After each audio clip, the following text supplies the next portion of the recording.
Esta es una producción de Grupo Fórmula. Encuentra más contenido como este en radioformula.mx.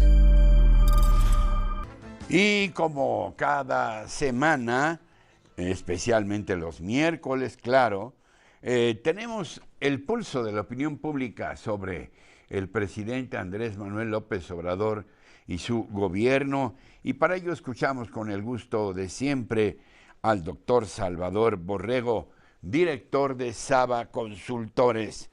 Salvador, gracias como siempre por estar con nosotros.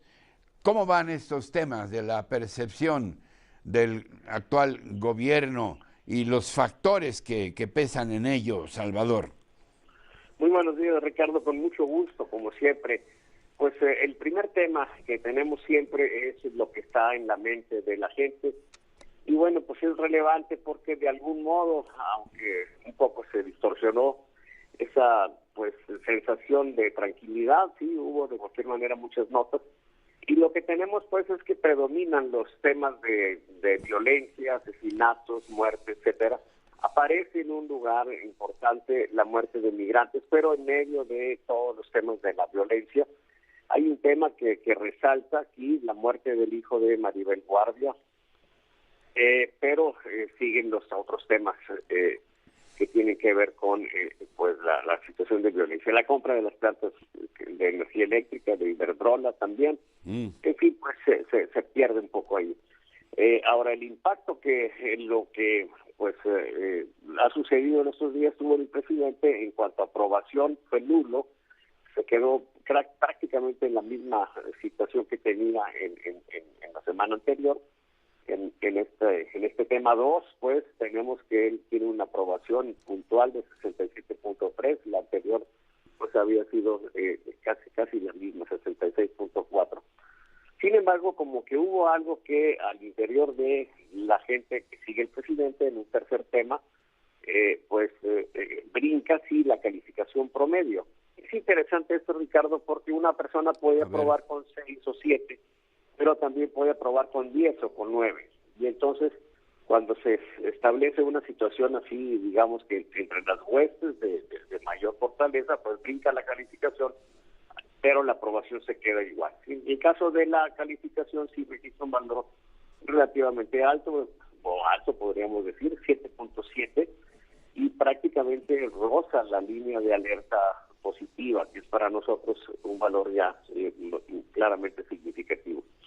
Un cuarto tema nos lleva a, de algún modo, podríamos decir, la consecuencia de este acercamiento que tuvieron el PRI y el PAN.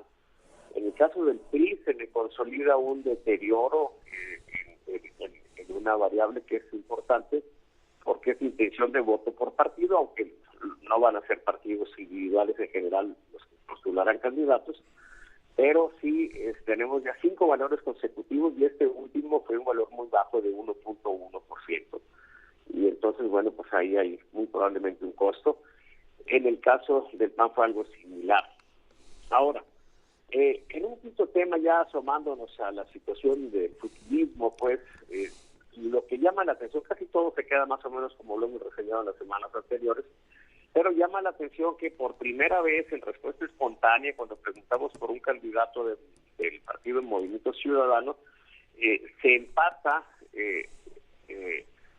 Luis Donaldo Colosio con Samuel García. O sea, es la primera vez que Samuel García alcanza este tipo de niveles. 3.2 Luis Donaldo Colosio, 2.1 Samuel García.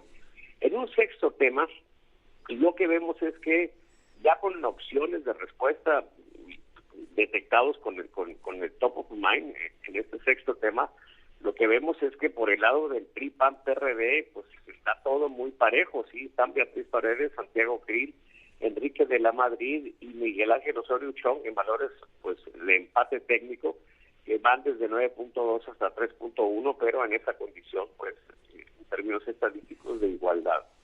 En un séptimo tema, lo que tenemos es que, bueno, cuando nosotros le preguntamos ya por candidaturas, en el caso de Movimiento Ciudadano, pues sigue dominando Luis Donaldo Colosio Riojas, y aquí es interesante porque en respuesta espontánea, cuando no se dan nombres, se da ese empate entre entre Colosio y Samuel García, pero al mencionar el nombre, entonces ya brincas, ¿sí? Está claramente aquí detectado el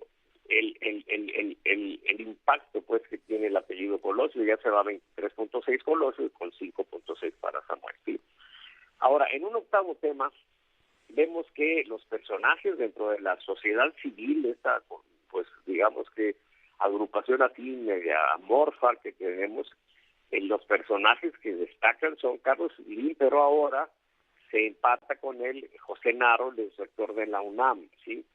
Entonces se da esa situación interesante porque José Narro pues es una figura dentro de la sociedad civil que sí está claramente ligado a la política y bueno, después de la renuncia al PRI pues queda un poco como dentro de la sociedad civil. Y en el noveno tema, lo que tenemos es que ya, como tenemos ya personajes de cada partido, y en Morena tenemos el empate de Ebrard con Sheinbaum, los comparamos con los punteros que nos quedaron de la primera comparación que hicimos, y bueno, lo que destaca es que sí hay una ventaja de los candidatos de Morena, pero, por ejemplo, Marcelo Ebrard tiene 50.1 y Luis Donaldo Colosio, que es el siguiente de MC, tiene 13.4. Y en el caso de Sheinbaum, en lugar de 50.1, ya en el décimo tema, lo que tenemos es 47.5, o sea, es menos lo que tiene Sheinbaum. Y por otra parte, Colosio, en lugar de 13.4, lo que tiene es prácticamente 20%. O sea, se acorta la distancia, se hace más competitiva, se hace más competitivo Ebrard o menos competitiva Sheinbaum. Y entonces, pues tenemos una situación que aunque los números aparezcan muy amplios, ya a la hora de que se concentre en un solo candidato, lo que esto nos permite vislumbrar es que sería una apuesta más arriesgada por parte de Morena postular a Claudio Sheinbaum que postular a Marcelo Ebrard, al menos hasta lo que se ve ahorita. Por supuesto, esas cosas evolucionan, ya veremos qué sucede después, pero esto es lo que pues se muestra como relevante en estos primeros datos que tenemos. Bien, como siempre, gracias, mi querido Salvador. Estamos atentos a la medición de la próxima semana. Hasta entonces. Hasta entonces, un abrazo. Esta fue una producción de Grupo Fórmula. Encuentra más contenido como este en radioformula.mx.